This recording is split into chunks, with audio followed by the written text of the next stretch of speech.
Greetings, everyone. Greetings. Welcome to another episode of Brown Girls Are Beautiful. I'm your melanated queen and your hostess, Lil Foxy, aka Seven Wonder. I hope all is good. I hope everything's good today. Today's topic is we're going to be talking about CoIntel Pro, you all. So I'm pretty sure all of you by now should have heard of CoIntel Pro. If you have not, I'll give you a little bit history on it by definition. And CoIntel Pro is still prevalent today. This took place many years ago. They still use these tactics to basically inundate, especially the melanated community, but any community that seems like they're trying to have a group that's banding together, joining forces, and on one common accord. They're always going to have infiltrators, you all. Okay, so we're going to examine that and see what it looks like, you all. Now, the CoIntel and the history of domestic spying. Okay, there is a story that you can find. Okay, this article was written January 18th, 2006, you all, for those who are interested. Okay, it says, in light of the Bush administration, secret eavesdropping efforts, Farai Shadea takes an in-depth look at CoIntel Pro, the 1960s era surveillance program that targeted, among others, the Reverend Martin Luther King Jr., other civil rights leaders, and outspoken opponents of the Vietnam War. Okay, and it says from NPR News, this is news and notes, and I'm Ed Gordon. Yeah, we can play the it has a play button here. You can play live radio. Let's see if it will play, but if not, it's fine. I want to see what it sounds like. I'm curious, y'all. Turn it up. Will it play? Oh, there it is. One huge selling point about cryptocurrency is that it's... Okay, they're talking about cryptocurrency. Let's move along. Two civil liberties groups are suing President Bush and the National Security Agency over secret wiretapping of American citizens. The groups say the eavesdropping is both illegal and unconstitutional. George Washington University law professor Paul Butler will join NPR's Farai Shadea in just a moment to discuss these legal challenges. But first, Farai takes a look at the historical clash over how far the U.S. government can go in monitoring its citizens. The Reverend Martin Luther King Jr. was the subject of an intense FBI campaign. The FBI surveillance of King came under the counterintelligence program known by its acronym CoIntel Pro. The program tested the constitutional limits of law enforcement and stirred a civil liberties debate that continues today. Here's Farai Shadea. Okay, this is a soundbite of the 1970s report. Unidentified man, this is what he said. We are tasked by Senate Resolution 21 to investigate illegal, improper, or unethical activities engaged in by intelligence agencies. So you all, this was taking place back in the 60s and the 70s. Behold a Pale Horse, the book that we are examining by William Cooper, speaks about Operation Chaos, which is the same tactics that we're seeing here in CoIntel Pro, you all. Those words could have come from today's headlines. Instead, they date from the 1970s when Idaho Senator Frank Church led congressional hearings into whether intelligence agencies had gone too far in investigating U.S. citizens. At the core of the Church hearings was CoIntel Pro, a program which was started by the FBI Director J. Edgar Hoover in the 1950s, y'all. If you haven't, make sure you study him because he was something else.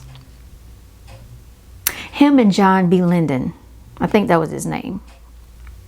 They were born before we were. So anyway, CoIntel Pro involved not only wiretapping, but as the investigation showed, attempts to disrupt, discredit, and defame perceived political radicals. So if you don't agree with them and their agenda, then they consider you a radical. So just understand the linguistics, and how they classify things by subject matter to make it sound targeted. You know what I mean? Hoover targeted few figures as relentlessly as Reverend Martin Luther King Jr. The charge, communist influence in the civil rights movement, FBI Director Hoover. Okay, so Hoover was an FBI director. And then this is a soundbite of the 1970s report. It says, Mr. J. Edgar Hoover, former FBI director, the Communist Party of America is doing everything in its power to steal the mind and the souls and the hearts of our young people. Shadea said in August of 1973 that Reverend King gathered more than 250,000 Americans on the Mall in Washington to champion civil rights. Here's the soundbite of the 1970s report. Reverend Martin Luther King Jr., civil rights leader, free at last, thank God Almighty, we're free at last. We know that's not true. Shadea said the march spurred Hoover to action. A little more than a month later, the FBI director petitioned the Attorney General, then Robert F. Kennedy. So Robert F. Kennedy was the Attorney General back then. We all know what happened to him, okay? Done by his very own people. Okay. Robert F. Kennedy to approve a wiretap on King's cell phone. Kennedy only agreed, according to his attorney, Nicholas Katzenbach. Okay, now that sounds like a German name, Nicholas Katzenbach, in order to protect King. So that's why he agreed, because he felt that it would protect King. Mr. Nicholas Katzenbach, speaking as Robert F. Kennedy's attorney, he did not let Hoover tap King's wire. That would be used really as almost proof that King was being influenced by communism. Bobby thought if he tapped it, he would find out you were not. And in fact, Kennedy was right. The Church Commission found that the wiretap showed that Dr. King did not support communism and that his two associates, who may have been allied with the Communist Party, didn't influence King's views or his organization. But documents suggest that Hoover's campaign against King was as much personal as political, and the rift between the two men deepened in 1964.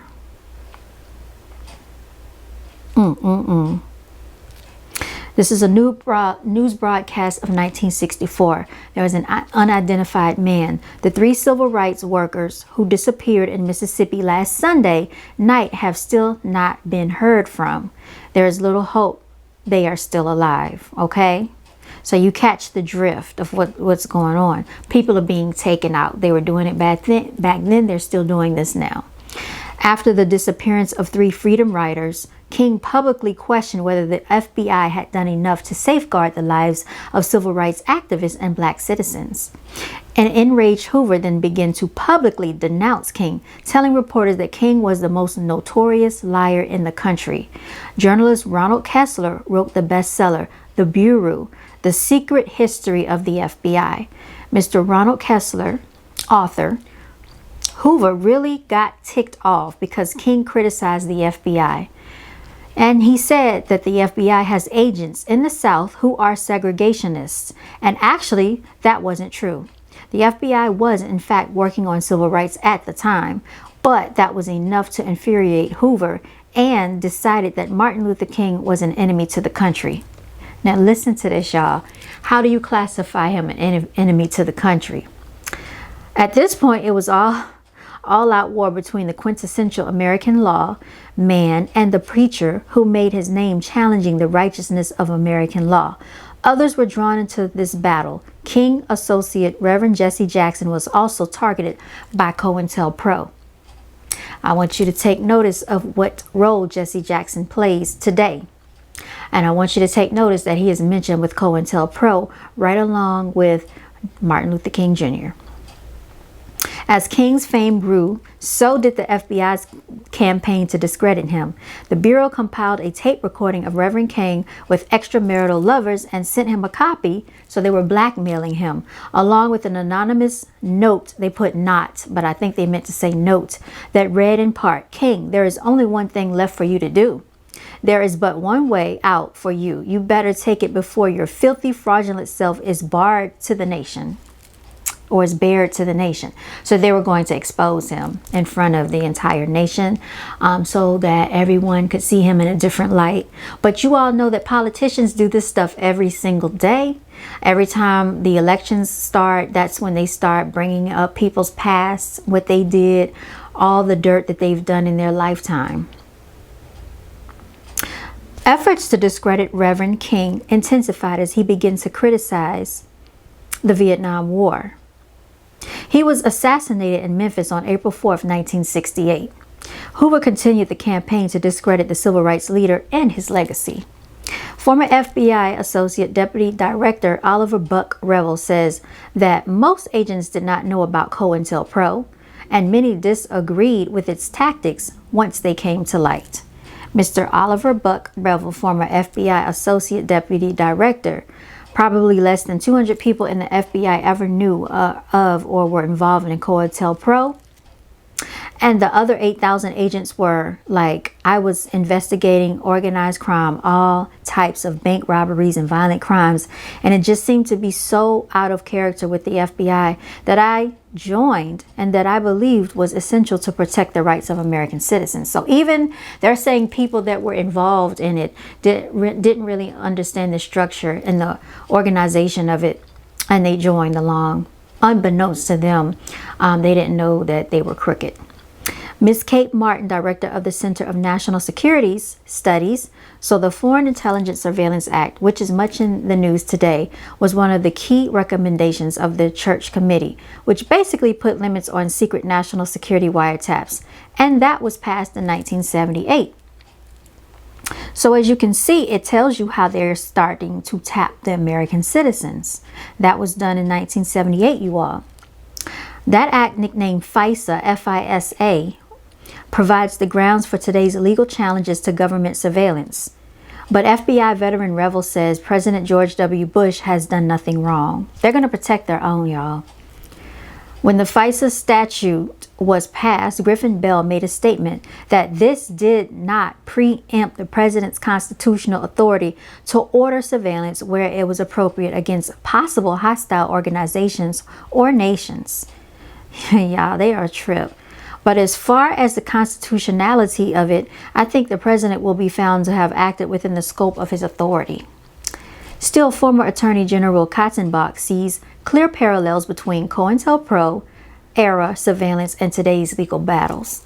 Mr. Katzenbach, you cannot in our society allow any person in the executive branch, be it the president, be it the head of the FBI, the head of the National Security Agency, to have an unsupervised power to invade the privacy of people on national security grounds. As America faces the threat of global terror, a specter easily as menacing as communism was during the Cold War era, a society must grapple with key questions. What rights must Americans give up, if any, in order to remain safe? Who in government, the president, the courts, or Congress has the final say-so on where the law is drawn, the line is drawn?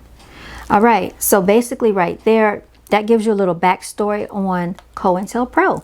Basically spying on people, tapping their phones. And as we know, what's that guy Eric Snowden told us, the government is listening in on our phone conversations without our permission. All they have to do is tap into these cell phone carriers. You know, you have Sprint, you have T-Mobile, you have AT&T, you have Verizon. There are lobbyists who fund all of this. Then you have emails, you know, you have AOL, Yahoo, Gmail. That's a major one. It's owned by Google.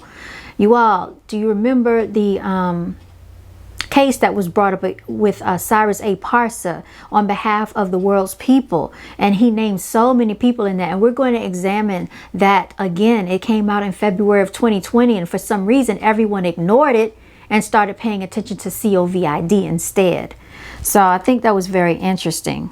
Okay, now I want to talk about COINTELPRO as it references quote unquote black extremists, you all. There is a 23-page document that I would like to examine. Okay, so stay tuned for that on the next episode of Brown Girls Are Beautiful. This has been your Melanated Queen. Okay, yours truly, 7 Wonder. I want to give a special acknowledgement to all the melanated queens out there that are walking in your divinity. Stay blessed, stay beautiful, stay powerful, you all, and stay strong.